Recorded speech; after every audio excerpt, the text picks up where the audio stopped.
Hola amigos, soy Manuel Aragonés y les voy a mostrar una aplicación que acabo de diseñar y les voy a mostrar cómo funciona. Bueno, es una aplicación para controlar el stock de nuestro almacén y tenemos un formulario aquí en registro de almacén donde vamos a ir registrando las entradas y salidas de nuestros artículos. Aquí a poner una fecha, 1 de enero de 2021, elegimos el tipo de entrada o salida. Vamos a ponerle salida. Vamos a poner un número de documento. Y vamos a poner una cantidad. Vamos a decirle que van a salir 100 unidades.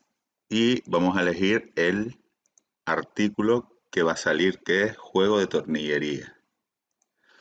¿Vale? Entonces, cuando ya tengamos los datos, le damos a registrar.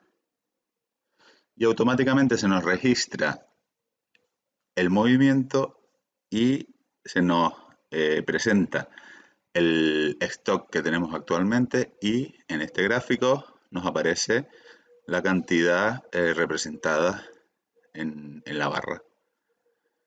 Bien, pues esta aplicación la voy a regalar en mi canal de YouTube, sí, así como lo oyen. La voy a poner para descargar cuando lleguemos a 3000 suscriptores.